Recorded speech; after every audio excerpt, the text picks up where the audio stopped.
Justice for Ajithkumar. நேத்துல இருந்து என்னடா நம்மளுடைய முதல்வர் இதை பத்தி இன்னும் பேசவே இல்லை, வாயவே திறக்கலன்னு ரொம்ப ஆவலோட எதிர்பார்த்துட்டு இருந்தோம். இன்னைக்கு அதை பத்தி பேசியிருக்காரு.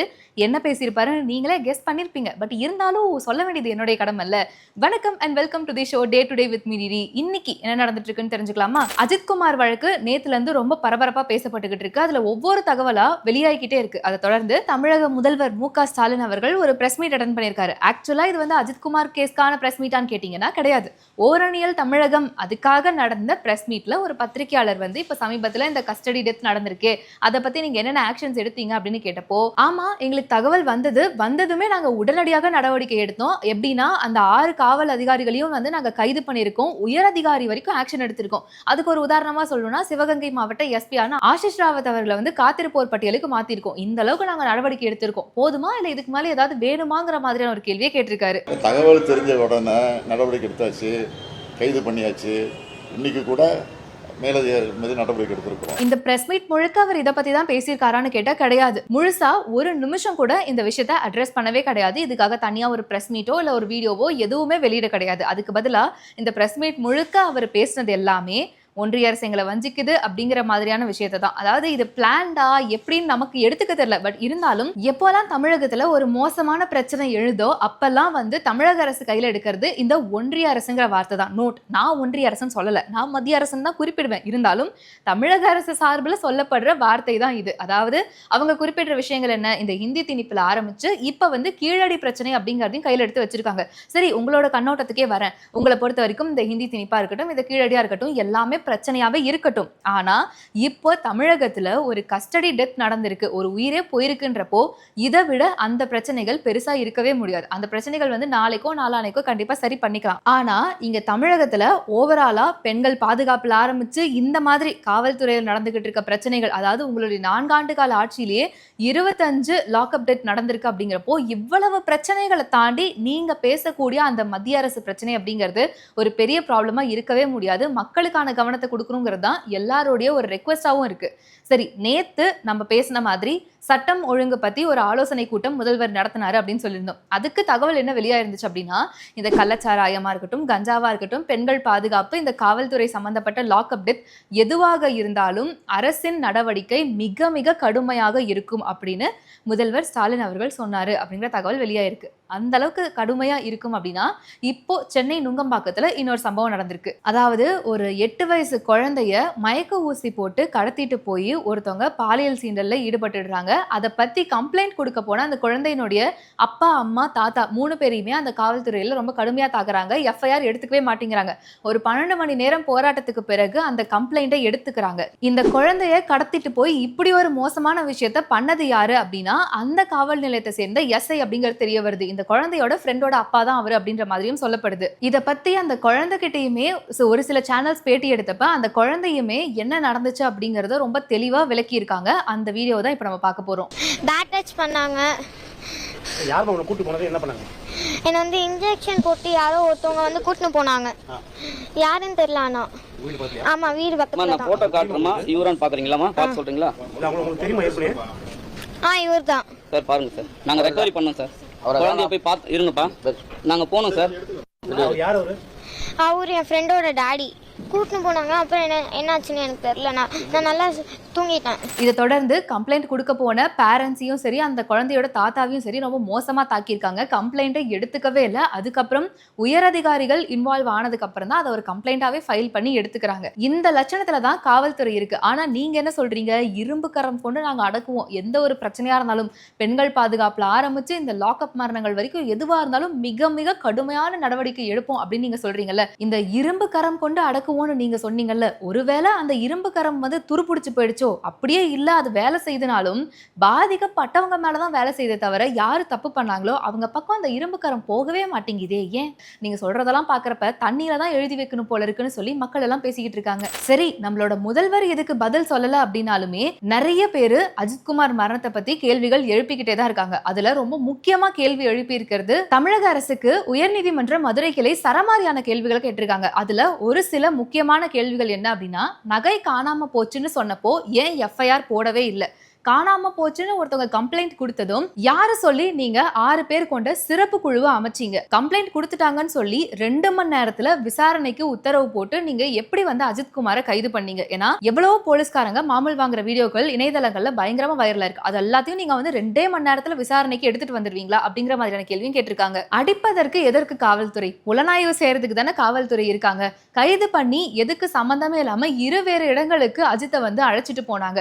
ஒருவேளை நீதிமன்றத்தையோ காவல்துறையவோ சேர்ந்த யாராவது ஒருத்தவங்க இதுல ஈடுபட்டு இருந்தாங்கன்னா அவங்க கிட்டயும் காவல்துறை இந்த மாதிரி தான் நடந்திருக்குமா அப்படின்னு சொல்லி நிறைய கேள்விகளை கேட்டிருக்காங்க. இதுக்கு தமிழக அரசு என்ன மாதிரியான பதில கொடுக்க போகுதுன்னு ஒரு பக்கம் இருந்தாலும், இன்னொரு பக்கம் எதிர்க்கட்சி தலைவரான எடப்பாடி பழனிசாமி அவர்கள் கடுமையா அவருடைய கண்டனத்தை தெரிவிச்சு அவரும் நிறைய கேள்விகளை கேட்டிருக்காரு. அந்த பதிவுல அவர் என்ன குறிப்பிட்டிருந்தார் அப்படின்னா, இந்த அஜித்குமார் வழக்கினுடைய FIR காப்பியில அஜித்குமார் தவறி விழுந்ததுல அவருக்கு வலிப்பு ஏற்பட்டு தான் அவர் இறந்தாருன்றதை குறிப்பிட்டிருந்தாங்க.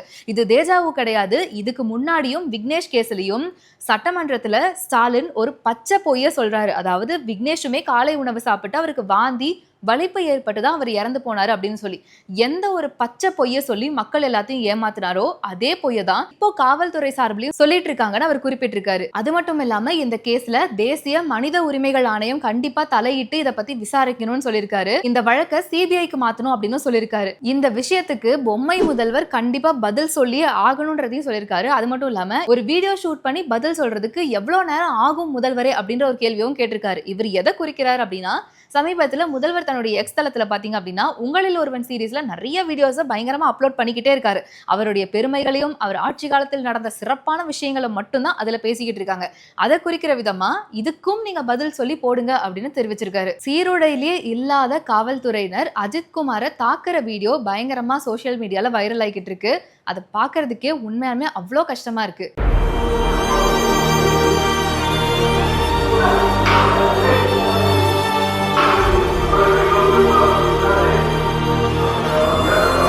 சரி, இது இல்லாம நம்மள சுத்தி இன்னும் என்னென்ன விஷயங்கள் நடந்திருக்குன்றத பார்க்கலாமா? தெலுங்கானால ஒரு தொழிற்சாலையில ரியாக்டர் வெடி விபத்து ஆனதுனால 42 பேர் இறந்து போயிருக்காங்க அப்படிங்கிற தகவல் வெளியாயிருக்கு. 30க்கும் மேற்பட்டோர் ICUல தீவிர சிகிச்சை பெற்றுட்டு இருக்காங்கன்னு சொல்லியிருக்காங்க. இன்னொரு பக்கம் சிவகாசியில பட்டாசு ஆலை வெடி விபத்து நடந்திருக்கு. அதுல 7 பேர் இறந்து போயிருக்காங்க. 5க்கும் மேற்பட்டோர் காயமடைஞ்சிருக்காங்க அப்படின்ற தகவலும் வெளியாயிருக்கு. இந்த ஒரு சம்பவம் தமிழ்நாட்டை உலுக்கிட்டு இருக்கு. இன்னொரு பக்கம் தமிழகத்துல இன்னும் 2 மோசமான சம்பவங்கள் நடந்திருக்கு. 2 நாளைக்கு முன்னாடி திருப்பூர்ல பாத்தீங்க அப்படின்னா வரதட்சணை கொடுமையால ஒரு பெண் வந்து விஷமருந்தி தற்கொலை செஞ்சுக்கிட்டாங்க. அவங்க அப்பாக்கு அனுப்பின வாட்ஸ்அப் ஆடியோ பயங்கரமா சோசியல் மீடியால வைரல் ஆச்சு. அதாவது 300 சவரன் கிட்ட நகை கொடுத்தும் 70 லட்சம் மதிப்புள்ள ஒரு லக்ஸரி கார் வாங்கி கொடுத்துமே எங்களுக்கு வரதட்சணை பத்தலன்னு சொல்லி மாமனார் மாமியார் கணவன் தரப்புல பயங்கரமா மென்டல் டார்ச்சர் பண்ணாங்க. மன ரீதியாகவும் உடல் ரீதியாகவும் நான் ரொம்பவே பாதிக்கப்பட்டிருக்கேன்னு சொல்லி அவங்க அனுப்பின ஆடியோ ரொம்பவே வைரல் ஆச்சு.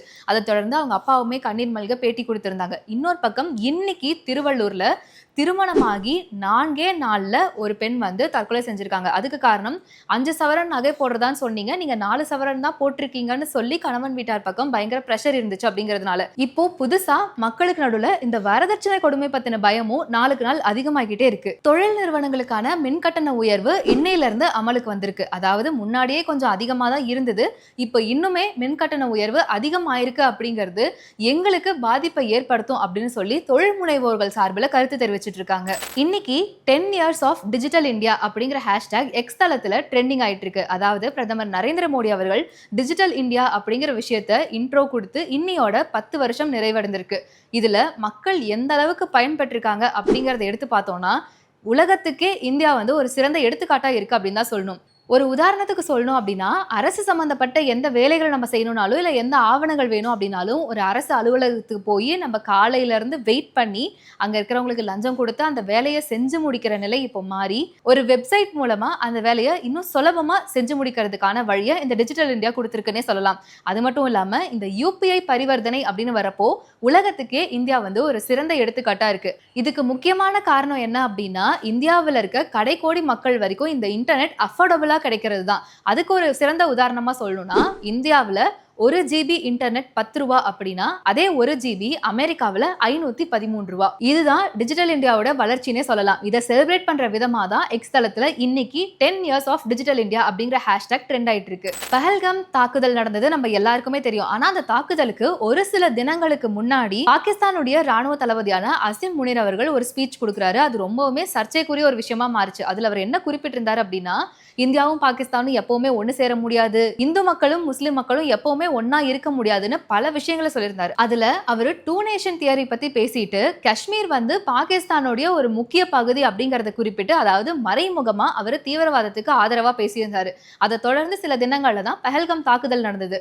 அவர் எதை பத்தி பேசியிருந்தாரோ, அதாவது இந்து முஸ்லிம் பிரச்சனையை பத்தி பேசியிருந்தாரு. அதனுடைய ஒரு வெளிப்படையான ரிஃப்ளெக்டா தான் இந்த தாக்குதல் இருந்தது. அந்த பஹல்காம் தாக்குதல நமக்கும் தெரியும், நீங்க எந்த மதத்தை சேர்ந்தவங்கன்னு கேட்டுட்டு தான் அந்த தாக்குதலை நடத்தினாங்க அப்படின்னு. இப்போ சமீபத்துல மறுபடியும் அவர் அதே மாதிரியான ஒரு சர்ச்சை பேச்சை பேசியிருக்காரு. அதுல அவர் என்ன குறிப்பிட்டிருக்காரு அப்படின்னா, காஷ்மீர் பாகிஸ்தானுடைய ஒரு முக்கியமான பகுதி, காஷ்மீர் மக்கள் எல்லாருமே தங்களுடைய விடுதலைக்காக தான் போராடிக்கிட்டு இருக்காங்க, ஆனா இந்தியா வந்து அது ஒரு தீவிரவாத விஷயமா மாத்திக்கிட்டு இருக்கு அப்படிங்கறத சொல்லியிருக்காரு. The aspirations of the people of Kashmir, what India tends to term as terrorism, is in fact the legitimate struggle as per the international conventions. Those who endeavored to subdue the will of Kashmiri people and sought conflict elimination instead of resolution. இதுக்கு உலகம் முழுக்க பல கண்டனங்கள் எழுந்துகிட்டு இருக்கு. முன்னாடி அவர் ஒரு விஷயம் பேசினாரு, கொஞ்ச நாள்லயே பஹல்காம் தாக்குதல் நடந்தது. இப்ப மறுபடியும் இந்த விஷயத்த பேசியிருக்காருங்கிறப்போ வேற ஏதாவது ஒரு விஷயத்துக்கு பிளான் பண்றாங்களா அப்படிங்கிற மாதிரியான ஸ்பெகுலேஷன்ஸும் போயிட்டு இருக்கு. ஒவ்வொரு மாதமும் 1 கோடிக்கும் அதிகமான பார்வையாளர்களை சென்று சேரும் பேசு தமிழா பேசு சேனலில் உங்கள் நிறுவனத்தை விளம்பரப்படுத்த வேண்டுமா? திரையில் தெரியும் எண்ணை இப்போதே தொடர்பு கொள்ளுங்கள். கருப்போடு அணிஞ்சிட்டு காலபைரவர் வழிபாடு, அதை தொடர்ந்து அவங்க செய்து வர அவங்களுக்கு இந்த தோஷம் அடிபட்டு. அந்த பேர் பவர்ஃபுல்லாக இருந்தாக்கா இவங்க பவர்ஃபுல்லாக இருப்பாங்க. அந்த பேர் ஒரு பவர்லெஸ்ஸாக இருந்தால் இவங்க பவர்லெஸ் ஆயிடுவாங்க. பைரைட்டுங்கிறது ஒரு நல்ல சக்தி வாய்ந்த கல். இந்த கல்லை நம்ம பயன்படுத்தும் போது நமக்கு பணம் வரும். இந்த வடக்கு பகுதியும் கிழக்கு பகுதியும் ஒரு தொழில் நிறுவனத்திற்கு தவறாக அமைந்தால் மிகப்பெரிய அளவில் கடனை கொடுக்கும். இந்த மாதிரி ஆன்மீகம் மற்றும் ஜோதிடம் சார்ந்த இன்னும் பல வீடியோக்கள் பார்க்கணுமா? மறக்காம திருவருள் டிவிக்கு சப்ஸ்கிரைப் பண்ணுங்க. திருவருள் டிவியுடைய சேனல் லிங்க் இந்த வீடியோடைய டிஸ்கிரிப்ஷன்ல இருக்கு.